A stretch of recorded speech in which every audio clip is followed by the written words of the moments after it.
Hello students, welcome back to knowledge garden. હવે તમારી પરીક્ષાને માત્ર 7 દિવસ છે. આજે 9 તારીખ તો થઈ ગઈ, બરોબર? અને સંક્રાંતની ખુશીની સાથે સાથે તમારે પરીક્ષાની પણ તૈયારી કરવાની છે, કારણ કે 16 તારીખથી બધાની એક્ઝામ શરૂ થાય છે. તો તમારા જેટલા પણ ડાઉટ્સ હોય તો એ તમે મને કોમેન્ટ્સમાં જરૂર જણાવજો, જેથી કરી અને હું તમને 100% સોલ્વ કરાવીશ. આજે આપણે પ્રકરણ 7 લઈએ છીએ, જે અસાઇનમેન્ટનો છે. અસાઇનમેન્ટની અંદર પ્રકરણ 7 આજે આપણો પૂરો થઈ જશે અને પછી પ્રકરણ 8 પણ લેશું, એટલે વિભાગ બી ના માર્ક્સ તમને પૂરા મળી શકે. તો રોજ રેગ્યુલર વિડીયો જોજો અને કાંઈ પણ ડાઉટ્સ હોય તો તમે મને પૂછજો, કોમેન્ટ્સ કરજો, જેથી કરીને મને ખ્યાલ આવે કે તમને ક્યાં ડાઉટ્સ છે, તો એ પ્રમાણે હું તમને સોલ્વ કરાવી શકું. તો હાલો આપણે જોઈએ આજે આપણો 7મો ચેપ્ટર, જે વિભાગ બી અસાઇનમેન્ટનો છે અને એમાં દાખલા નંબર પણ 7. એમાં પહેલા તો થિયરિકલ પ્રશ્ન પૂછ્યો છે, એકરૂપતાની બા શરત લખો. તો બે ત્રિકોણની 3 બાજુઓ, કેટલી? 3. બે ત્રિકોણની 3 બાજુઓ તેને અનુરૂપ બીજા ત્રિકોણની 3 બાજુને કેવી હોય? એકરૂપ હોય. તો એને આપણે શું કહીએ છીએ? એકરૂપતાની બા શરત કહીએ છીએ. પછી 8મો દાખલો છે, જેની અંદર તમને ચતુષ્કોણ PQRS આપેલો છે. એની આકૃતિ પર તમને દોરીને દેખાડેલી છે અને કીધું છે કે પક્ષમાં PS અને QR સરખા છે. તો જો આ PS અને આ QR સરખા છે. પછી PR અને QS સરખા છે. તો આ PR અને QS સરખા છે. એટલું પક્ષમાં આપ્યું છે. આપણે સાધ્યમાં બે વસ્તુ સાબિત કરવાની છે, ખૂણો PSQ અને ખૂણો QRP. ખૂણો PSQ, બરોબર? એટલે આપણે અહીંયા નિશાની કરશું કે આપણે કયો ખૂણો સરખો કરવાનો છે, એક આ. અને QRP, તો QRP એટલે બીજો ખૂણો આપણો આલો, બરોબર? આ બે ખૂણા આપણે કેવા કરવાના છે? સરખા. તો પહેલા તો ત્રિકોણ નક્કી કરવો પડે કે આ બે ખૂણા સરખા કરવા છે. તો 7મો ચેપ્ટર તો આખો CPCT નો જ છે. તો કયા બે ત્રિકોણ લેશું કે જેથી કરીને આ બે ખૂણા એકરૂપ કરી શકશું? બે ત્રિકોણ એકરૂપ થાય તો ખૂણા એકરૂપ થાય, બરોબર? તો અહીંયા જોઈએ તો આ ખૂણો જે છે, આ બંને ખૂણા જે આપણે એકરૂપ કરવાના છે, કયા ત્રિકોણમાં આવે છે? PSQ અને PRQ અથવા QRP, જે બોલો એ, બરોબર? આ બે ત્રિકોણની અંદર આવે છે. તો સૌથી પહેલા આપણે એ બે ત્રિકોણને અલગ પાડવા માટે ટપકા અને લાઈનથી એને અલગ કરી નાખશું. કે પેલો ત્રિકોણ આપણે આ લેશું, જેને મેં આવી રીતે નાના ડોટ્સથી જોઈન્ટ કરેલો છે. આ આપણો પેલો ત્રિકોણ કયો? PSQ. અને બીજો ત્રિકોણ લેશું, આ ખૂણો એકરૂપ કરવો છે એટલે QRP. QRP ને આપણે આવી રીતે ઝિગઝેગ થી જોઈન્ટ કરીએ. જો બંને ત્રિકોણ એકબીજામાં અરસપરસ મિક્સ થઈ ગયા છે, તો એનાથી આપણને કાંઈ ટેન્શન લેવાનું નહીં. આ બે ત્રિકોણ, એક આપણે આવી રીતે લાઇનિંગ, ઝિગઝેગ લાઇનિંગ લીધી અને એકમાં ટપકા લીધા. હવે એ બે ત્રિકોણ ઉપર જ આપણો ફોકસ જવો જોઈએ કે એની અંદર કયા 3 અંગો આપણે એકરૂપ કરશું. તો આપણે પક્ષમાં જોઈએ તો કીધું છે PS અને QR સરખા છે. તો શું PS અને QR આ બે ત્રિકોણના અંગો છે?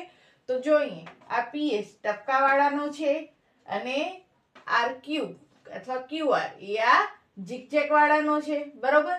તો બંને અલગ અલગ ત્રિકોણના છે અને બંનેની બાજુ કેવી છે? સરખી છે. એમ આપણને પક્ષમાં કીધું છે. એટલે કે ટપકાવાળા ત્રિકોણનો PS અને આવી જે ઝિગઝેગ જેવી લાઈન કરી છે એનો RQ, બંને સરખા છે. એટલે PS અને RQ સરખા છે, પક્ષ. આ બે ત્રિકોણમાં વાત કરી, સાબિતીમાં સીધા એ બે ત્રિકોણ વિશે લખવાનું. પછી બીજું કીધું છે PR અને QS. તો શું એ પણ આ બે ત્રિકોણના છે? જોઈએ તો જો PR અને QS. તો PR, તો આ PR છે એ ઝિગઝેગ વાળી લાઈનની બાજુ છે ને? PR ઝિગઝેગ વાળી લાઈનની બાજુ. અને QS, તો QS છે એ ટપકાવાળા ત્રિકોણની બાજુ છે. એટલે ઈ બે પણ કેવી છે? સરખી. એટલે બંને ત્રિકોણની એક બાજુ સરખી છે. એટલે કે ટૂંકમાં કુલ બે બાજુઓ સરખી છે. એમાં આપણને પક્ષમાં કહી દીધું છે. તો ત્રીજી બાજુ આપણે ગોતી લઈએ, ત્રીજો અંક ગોતી લઈએ. જો આ PQ, આ PQ છે એ ટપકાવાળામાં પણ આવે છે અને લાઇનિંગ વાળાની અંદર, લાઇનિંગ એટલે કે આપણે જે ઝિગઝેગ આજે બનાવ્યું છે એમાં પણ આવે છે. જો ટપકાવાળો આ ત્રિકોણ છે એની અંદર એ PQ આવ્યો. પછી આ ઝિગઝેગ વાળો જે ત્રિકોણ છે એની અંદર પણ PQ આવ્યો. એટલે PQ સામાન્ય બાજુ થઈ. તો 3 બાજુઓ થઈ. બાજુ બાજુ બાજુ, બાજુ બાજુ બાજુ, એટલે બા પ્રમાણે આ બે ત્રિકોણ એકરૂપ થઈ ગયા. જો એ બે ત્રિકોણ એકરૂપ હોય તો એના ખૂણા કેવા હોય? એકરૂપ હોય. કેના આધારે? CPCT થી. પેલો સાબિત થઈ ગયો. હવે બીજો જોઈએ SPQ. SPQ એટલે કે આ ખૂણો અને RQP એટલે કે આલો ખૂણો. તો આ પણ જોઈએ તો આપણા એક ટપકાવાળા ત્રિકોણ ને ઝીગઝેગ વાળા ત્રિકોણના જ ખૂણા છે. તો એ તો હમણાં જ આપણે કીધું કે એ બે કેવા છે? એકરૂપ છે. એટલે આપણે લખવાનું કે બે ત્રિકોણ એકરૂપ છે માટે આ બે ખૂણા પણ CPCT પ્રમાણે કેવા હોય? એકરૂપ હોય. એટલે પછી ફરીથી આપણે દેખાડવાનું ન હોય. પછી જોઈએ 9મો દાખલો. ત્રિકોણ ABC માં ખૂણા A નો દ્વિભાજક AD લંબ BC છે. તો જુઓ આ ત્રિકોણ ABC એમાં ખૂણો A એનો દ્વિભાજક એટલે ખૂણા A ના બે સરખા ભાગ કરે. આ ઉંદર મામા આપણા બની ગયા. બરોબર? આ ખૂણા A ના બે સરખા ભાગ કરે છે. હવે આ AD છે એ BC ઉપર લંબ છે. લંબ છે એટલે કેટલાનો ખૂણો બનાવે છે? 90નો. જો ઉંદર મામાએ મોઢું ખોલી દીધું. લાડવો નાખી દો અંદર. સાધ્યની અંદર આપણને સાબિત શું કરવાનું છે કે AB અને AC સરખા છે. આ જે ડબલ લાઈન છે એ આપણે સરખી સાબિત કરવાની છે. અને જો આ ડબલ લાઈન એટલે કે આ AB અને AC સરખા હોય તો આ ત્રિકોણ સમદ્વિભુજ થયો કહેવાય. તો અહીંયા પણ આપણે બે ત્રિકોણની મદદ લેશું. ઉંદર મામાની ડાબી સાઈડ ને ઉંદર મામાની જમણી સાઈડ. એટલે કે એક આ લાઇનિંગ વાળો ત્રિકોણ અને એક આ ટપકા વાળો ત્રિકોણ. એની અંદર આપણે જોઈએ તો ત્રિકોણ ADB અને ત્રિકોણ ADC. એની અંદર એકવાર તો આપણે સાબિતીમાં જોઈ લઈએ શું શું સરખું છે. તો આપણે કીધું છે કે દ્વિભાજક છે એટલે અહીંયા લખ્યો કે ખૂણો BAD અને ખૂણો CAD કેવા? સરખા પક્ષમાં. કારણ કે AD છે એ ખૂણા A નો દ્વિભાજક છે એટલે ખૂણા એના બે સરખા ભાગ કરે છે. એટલે કે ખૂણો DAB અને ખૂણો DAC બંને સરખા છે. હવે તમને આ DAB ને બદલે BAD લખો તો CAD આવે. બરોબર? વચ્ચે એ આવવો જોઈએ. તો આ બે ખૂણા એટલે કે આ ખૂણો અને આ ખૂણો બંને કેવા છે? સરખા છે. BAD અને CAD. પછી AD બંનેની સામાન્ય બાજુ છે. કારણ કે જો લાઇનિંગ વાળા ત્રિકોણમાં AD છે, ટપકા વાળા ત્રિકોણમાં AD છે અને આ કાટખૂણા છે ADB અને ADC. તો હવે અહીંયા જોઈએ તો બાજુ, ખૂણો અને ખૂણો એટલે કે એક આ બાજુ, બાજુ નહીં પણ શું આવશે? ખૂણો. આ તો આપણે સાબિત કરવાનો હતો. બરોબર? ખૂણો, બાજુ અને ખૂણો. આ જે ડબલ લાઈન કરી છે એ તો આપણે શું કરવાની હતી? સાબિત કરવાની હતી. એટલે આપણે કયા ત્રણ અંક સરખા કર્યા? ખૂણો, બાજુ અને ખૂણો. આ ખૂણો, આ સામાન્ય બાજુ ને આ કાટખૂણો. એટલે ખૂ પ્રમાણે આ બે ત્રિકોણ કેવા થઈ ગયા? એકરૂપ થઈ ગયા. જો ત્રિકોણ એકરૂપ હોય તો AB અને AC કેવા હોય? સરખા હોય. અને ABAC સરખા હોય તો ત્રિકોણ ABC શું કહેવાય? સમદ્વિભુજ ત્રિકોણ કહેવાય. હવે જોઈએ આપણે દાખલા નંબર 10. ત્યાર પછી આપણે જોઈએ દાખલા નંબર 10. લંબચોરસ ABCD માં એ બાજુ BC નું મધ્ય બિંદુ છે તો સાબિત કરો કે AE બરાબર DE. તો જો અહીંયા આપણે એક લંબચોરસ દોરી નાખ્યો ABCD અને હવે શું કહે છે? ABCD એ લંબચોરસ થઈ ગયો. હવે એ બાજુ BC નો મધ્ય બિંદુ છે તો આ બિંદુ એ BC નો શું છે? મધ્ય બિંદુ છે. મધ્ય બિંદુ હોય તો આ બે ટુકડા કેવા થાય? સરખા. B થી E અને E થી C સરખા થાય. કારણ કે મધ્ય બિંદુ છે એટલે એના બે સરખા ભાગ કરે છે.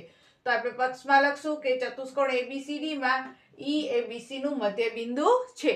અને આપણે સાબિત શું કરવાનું છે? AE બરાબર DE સાબિત કરવાનું છે. જે આપણે લખશું સાધ્યમાં.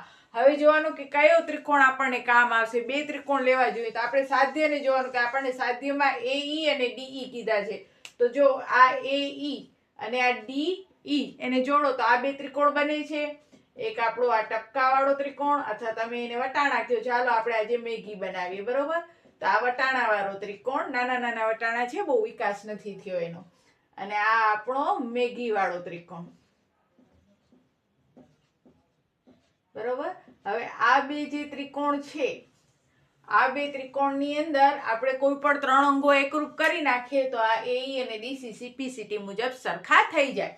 તો આપણે શું કરશું? સાબિતીમાં લખશું કે ત્રિકોણ ABE અને ત્રિકોણ DCE. ત્રિકોણના નામ તમે કોઈ પણ રીતે લખી શકો. મેં ABE લખ્યા, તમે AEB અને DEC લખો તો પણ ખોટું પડે નહીં. તો જો ત્રિકોણ એબી અને ડીસીઈ માં સૌથી પહેલા આપણે જોઈએ તો શું સરખું આપ્યું છે, તો જો આ સામસામેની બાજુ. હવે આ નિયમ ખબર હોવી જોઈએ કે લંબચોરસની જે સામસામેની બાજુ હોય એ સરખી હોય, એટલે કે એબી અને ડીસી કેવા છે, સરખા છે, લંબચોરસની સામસામેની બાજુ. પછી લંબચોરસ છે એ હંમેશા બે બાજુઓ એકબીજાને કાટખૂણે છેદતી હોય. તો અહીંયા કને ચારે ખૂણા એના કાટખૂણા હોય, ચારેય શિરોબિંદુ આગળ કાટખૂણા હોય, એટલે ખૂણો બી અને ખૂણો સી કાટખૂણો હોય. લંબચોરસની સામસામેની બાજુ સરખી હોય, લંબચોરસના શિરોબિંદુ આગળ કાટખૂણા બનતા હોય, એના વિકર્ણ એકબીજાને દુભાગતા હોય. આ બધા રૂલ્સ તમને ખબર હોવી જોઈએ. તો અહીંયા કને આપણે જોયો કે ખૂણો બી અને પેલા જોયું કે એબી અને ડીસી સરખા છે, કારણ કે લંબચોરસની સામસામેની બાજુ છે. પછી ખૂણો બી અને ખૂણો સી કાટખૂણા છે, કારણ કે લંબચોરસના ખૂણા છે. અને બી અને ઈસી સરખા છે, શું કામ? કારણ કે તે મધ્યબિંદુથી બને છે. તો બાજુ, ખૂણો અને બાજુ બાખુબા પ્રમાણે આ બંને ત્રિકોણ ટપકાવાળો અને મેગીવાળો, શું કહેવાય, વટાણા અને મેગીવાળો, એ બંને ત્રિકોણ કેવા થઈ ગયા? એકરૂપ. કારણ કે જો વટાણાવાળામાં એબી, મેગીવાળામાં ડીસી, વટાણાવાળામાં ખૂણો બી, મેગીવાળામાં ખૂણો સી, વટાણાવાળામાં બીઈ અને મેગીવાળામાં ઈસી. તો બા પ્રમાણે આ બંને ત્રિકોણ એકરૂપ થઈ ગયા. એટલે બંનેને ભેગા કરો, પાણી નાખો, મેગી બનાવી લ્યો. હવે ઈ બંને ત્રિકોણ એકરૂપ થયા માટે આ એઈ અને ડીઈ બંને કેવા થાય? સરખા થાય, CP/CT ના નિયમ મુજબ.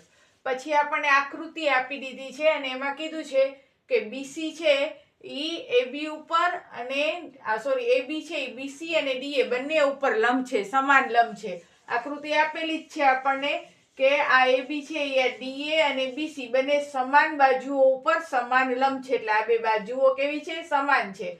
અને આ એબી છે એ BC ઉપર લંબ છે અને ઈ જે એબી છે એ આ AD ઉપર પણ શું છે? લંબ છે. તો આપણે પક્ષમાં લખશું કે BC છે એના ઉપર એબી લંબ છે, AD ઉપર એબી લંબ છે. લંબ હોય એટલે કેટલાનો ખૂણો બનાવે? 90 નો બનાવે. અને DA અને BC સરખા છે. તો એટલી બે વસ્તુ આપી છે અને સાધ્યમાં આપણને એમ સાબિત કરવાનું છે કે CD, તો આ CD ઈ આ AB ને દુભાગે છે. દુભાગે છે એટલે AB ના બે સરખા ટુકડા કરે છે, એટલે કે ટૂંકમાં OA અને OB આપણે કેવા કરવાના છે? સરખા કરવાના છે. OA અને OB ની પર શું ક્યાં લખ્યું તો આપણું? CD એ AB ને દુભાગે છે. હા, તો CD છે એ AB ને દુભાગે, એટલે કે OB અને OA આ બે કેવા આપણે કરવાના છે? સરખા. એટલે અહીંયા લખી નાખશું OB અને OA આપણે સરખા કરવાના છે.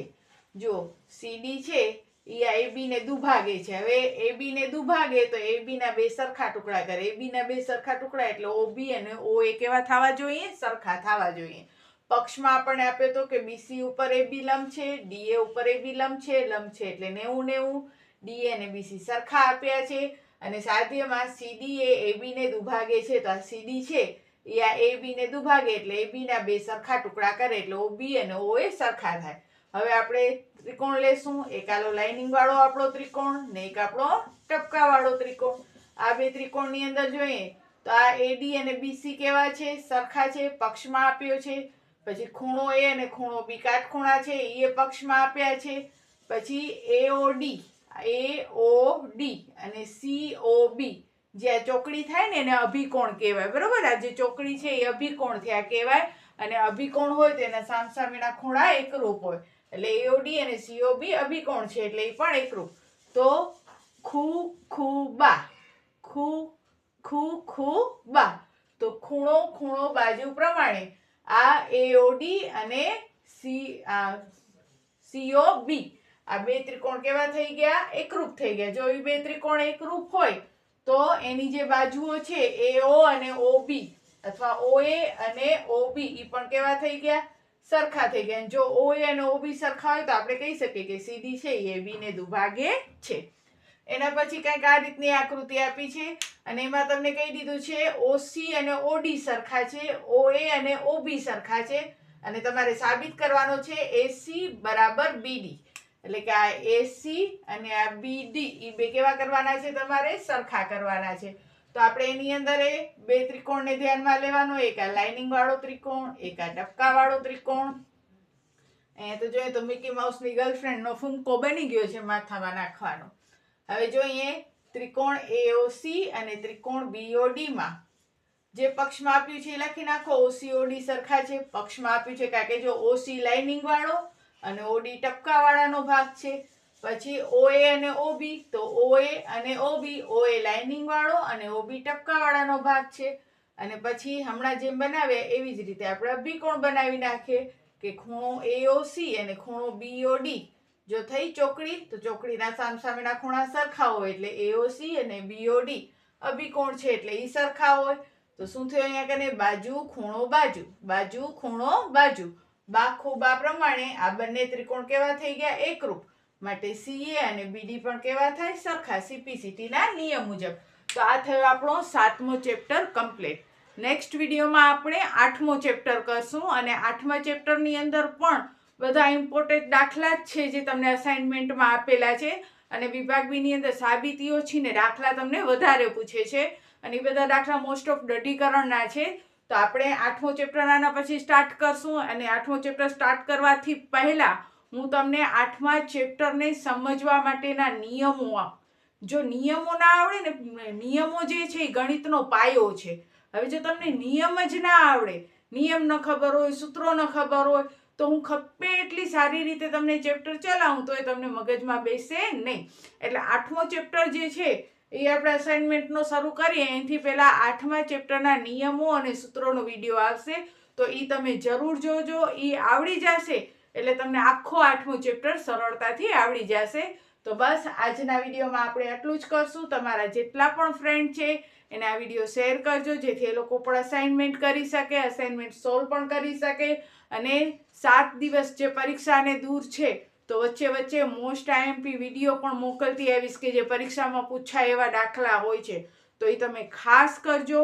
વિભાગ D ની અંદર 8મા અને 9મા ચેપ્ટરમાંથી પ્રમેય આવી શકે છે અને 7મા ચેપ્ટરનો દાખલો આવી શકે છે.